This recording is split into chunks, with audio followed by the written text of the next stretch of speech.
पण हरिपाठ सूत्र आहेत आणि त्या सूत्राला सोडवायचं असेल तर त्यांच्या शब्दातून सोडवलं पाहिजे. हरिपाठातल्या कुठल्याही अक्षराचा आणि शब्दाचा अर्थ जगात कोणत्याही माणसाने आपल्या मनाने लावू नये. जगात माऊलीच्या मनातला अर्थ आपल्याला समजेल ना, इतकं मोठं स्वतःला समजू नये माणसाने. फार महत्वाचं आहे. मग माऊलीच्या शब्दाचा अर्थ माऊलीच्या शब्दातून आला पाहिजे. समजा आपलं देवाचे द्वारी वगैरे अभंग आहेत, तर देवाचे द्वारी आपण आपल्या डोक्याने देवाचं द्वार शोधायचं नाही. विषयाच्या दारात राहणाऱ्याने देवाचं दार काय सांगायचं. तू स्वतः कोणत्या दारामध्ये उभा आहे ते पहा, देवाचं द्वार नंतर शोध. जी लोक देव मानतच नाही ती खरंच भाग्यवान आहे. त्यांना दार पण नको आहे, दार पण नको आहे त्यांना. देवाचे द्वारी, द्वारी शब्दाचा अर्थ ज्ञानोबा ज्ञानेश्वरीत सांगतील. म्हणून आपल्या भारतीय संस्कृतीमध्ये परंपरा आहे अर्थ कसा लावायचा. सूत्र आहे, सूत्राचं भाष्य आहे. ज्ञानोबांचे सूत्र हरिपाठ आहेत, त्याचं भाष्य ज्ञानेश्वरी आहेत. म्हणजे महाराज अगोदर सूत्र जन्माला येतात, नंतर भाष्य जन्माला येतं. हे सामान्य लोकांचं काम आहे, ज्ञानोबांचं काम थोडंच आहे. ज्ञानोबांची विशेषता आहे, सर्वज्ञ ज्ञानोबा आहे. अगोदर भाष्य लिहिलं, नंतर सूत्र लिहिलं. तुम्ही कोण सांगणार आहे. हरिपाठ सूत्र ग्रंथ आहेत. म्हणून हरिपाठाच्या सगळ्या शब्दांचा अर्थ ज्ञानेश्वरीतून सोडवायचा, हे मरेपर्यंत लक्षात ठेवा. हे महत्त्वाचं आहे. आणि मग ज्ञानोबा जेव्हा हरिपाठाला सुरुवात करतात, ज्ञानोबांचे तिन्ही ग्रंथ आणि त्यांची सुरुवात माणसाला आपटवण्यासाठी असते. ओम नमोजी म्हटलं की माणसं ब्रह्म आद्या सुसम वेद्याकडे जातात, ती जीकडे थांबत नाहीत. ज्ञानोबा ज्ञानेश्वरी सुरू करत असताना जी आपल्या गुरुला म्हणतात, जी समोर बसले त्याला नमस्कार करतात. हे पहिलं नमन आहेत. आणि दुसरं नमन आद्या सुसम वेद्या त्याचा जय जयकार असो, हे दुसरं नमन आहे. तसं ज्ञानोबा हरिपाठ सुरुवात करत असताना देव शब्दातून सुरुवात करतात. देवाचे द्वारी, खूप गोड शब्द आहे. देवाचे, देवाचं द्वार, देवळाचं द्वार नाही बरं का. देवळं आपण निर्माण करतो, द्वार आपणच सजवतो. देवाच्या द्वारी उभा, हा जो पहिला चरणाचा भाग आहे ना, इतका गोड आणि सुंदर आहे. मरेपर्यंत लक्षात ठेवा किती सुंदर आहे तो. मी माऊली म्हणतात देवाच्या दारात उभं राहिल्यामुळं मला 4 मुक्ती सापडल्या. तेने, तेने म्हणजे कार्यकारण भाव संबंधित. तेने मुक्ती चारी साधी येल्या. साधी येल्या, मिळाल्या नाहीत. मुक्ती मिळत नसतात. आणि माझ्यासमोर तुम्ही बसलेलं जरी असलात तरी मुक्त होण्याची इच्छा नाही, आयुष्य वाढलं पाहिजेत. जगात सगळ्यात मोठा प्रश्न असा की जास्तीत जास्त जगण्यासाठी वेळ मिळाला पाहिजे, असं नाही होत जीवनामध्ये. साधी येल्या, मुक्ती साध्य केल्या, साधी येल्या साध्य झाल्या. तेने, कशाने, देवाच्या दारात उभं राहिल्याने. खूप सुंदर ज्ञानोबांचा अर्थ आहे. देवाच्या दारात उभं राहिल्याने 4 मुक्ती साध्य झाल्या. हे जे 2 शब्द आहेत ना, द्वारे आणि उभा, हे जगात कुठं सापडत नाहीत.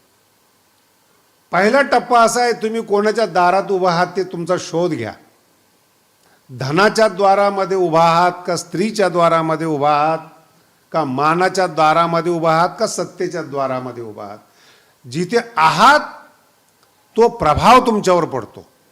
जर तुम्हाला सत्ता पाहिजे असेल तर पंढरपूरला जाऊन सत्ता नाही मिळणार, आळंदीला जाऊन सत्ता नाही मिळणार, काशीला तर मिळणारच नाही, बद्रीनाथला तर मुक्तता आहे.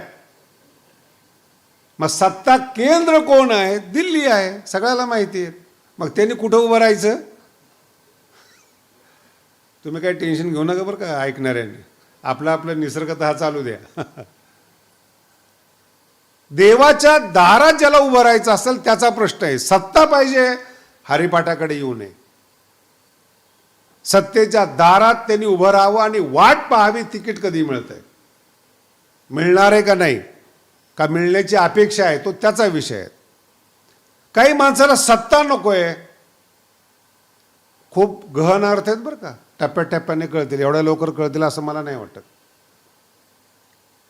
धन पाहिजेत, दार बदललं.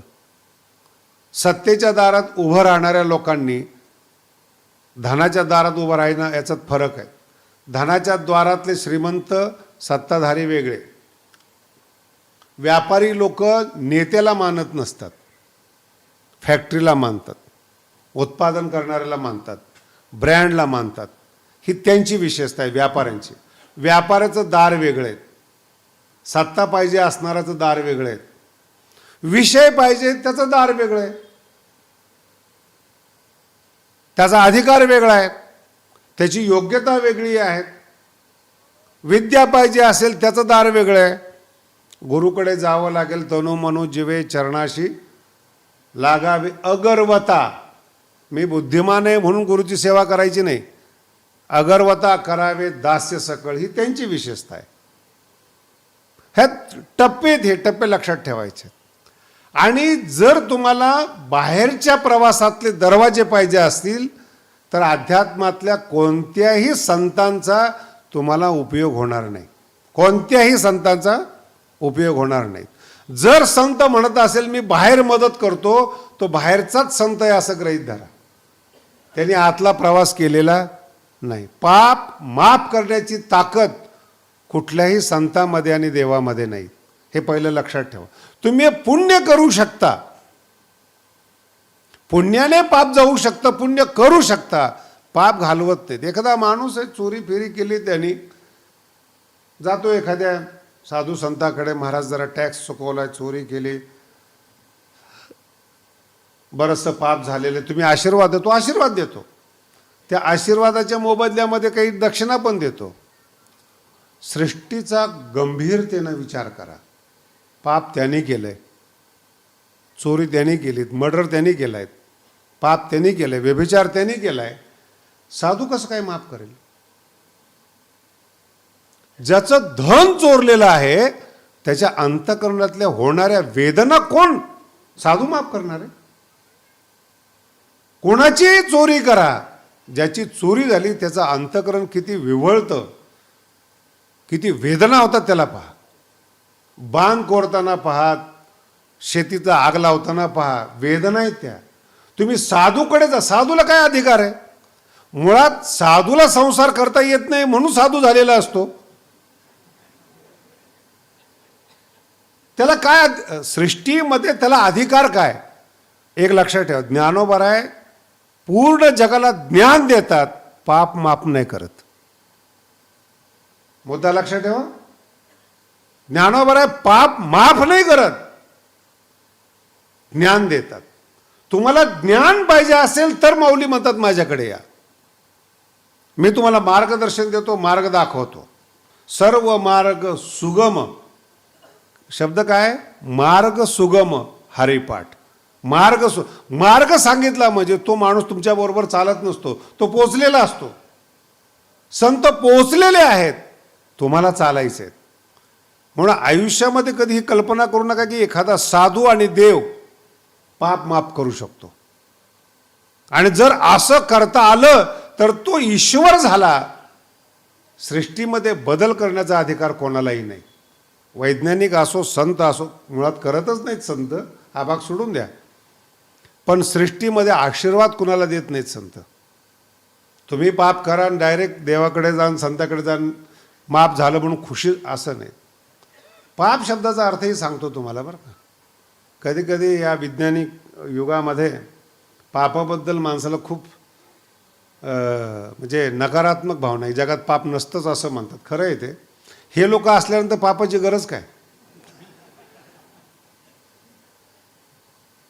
पाप न मानणारे, आपण सगळे निरीक्षण करा बरं का, पाप न मानणारे आजपर्यंत यांनी कोणता प्रताप केलाय, कोणतं जगात मोठं कार्य केलं याचा शोध घ्या. जे पाप मानत नाहीत यांनी जीवनात केलं काय ते सांगा. काय कळलं यांना? यांनी विमानाचा शोध घेतला, अंतरिक्षाचा शोध घेतला, ज्ञानेश्वरी लिहिली, गाथा लिहिली, काय केलं या लोकांनी? दुसरा टप्पा, पाप जे मानत नाहीत ना त्यांच्यासाठी एक वेगळा शब्द माऊलीने सांगितलेला आहे. माऊली म्हणतात पाप न मांडणाऱ्याला दुःख नाही होत, दुःख गरिबाला होतं. भाषा आडवी तिडवी बरं का, जास्तीत जास्त डोकं लावा. दुःख गरिबाला होतं, पाप करणाऱ्या माणसाला यातना होतात. आणि त्या यातना इतक्या विचित्र असतात. सगळ्या वस्तू समोर आहे आणि माणूस म्हणतो इलाज चालत नाही, त्याचं नाव आहे यातना. जेवढे पापी लोक आहेत यांना विचार करू, तुझं पोरगं का ऐकत नाहीत? अहो सगळ्या सुविधा दिल्या, ऐकत नाही ते, यातना. सगळ्या माणसाला वाटतं माझ्यासारखं माझं पोरगं असावं, यातना. सगळ्या वस्तू आहेत, हॉस्पिटलमध्ये झोपलेल्या आहेत, यातना. दुःख नाही, दुःख गरिबाला असते. हे नाही, ते नाही, घर नाही, आहे सगळं, अनुकूल नाही, याचं नाव आहे पाप. सगळं आहे, पापी माणसाकडे सगळं आहे, अनुकूलता नाही, वेदना आहेत.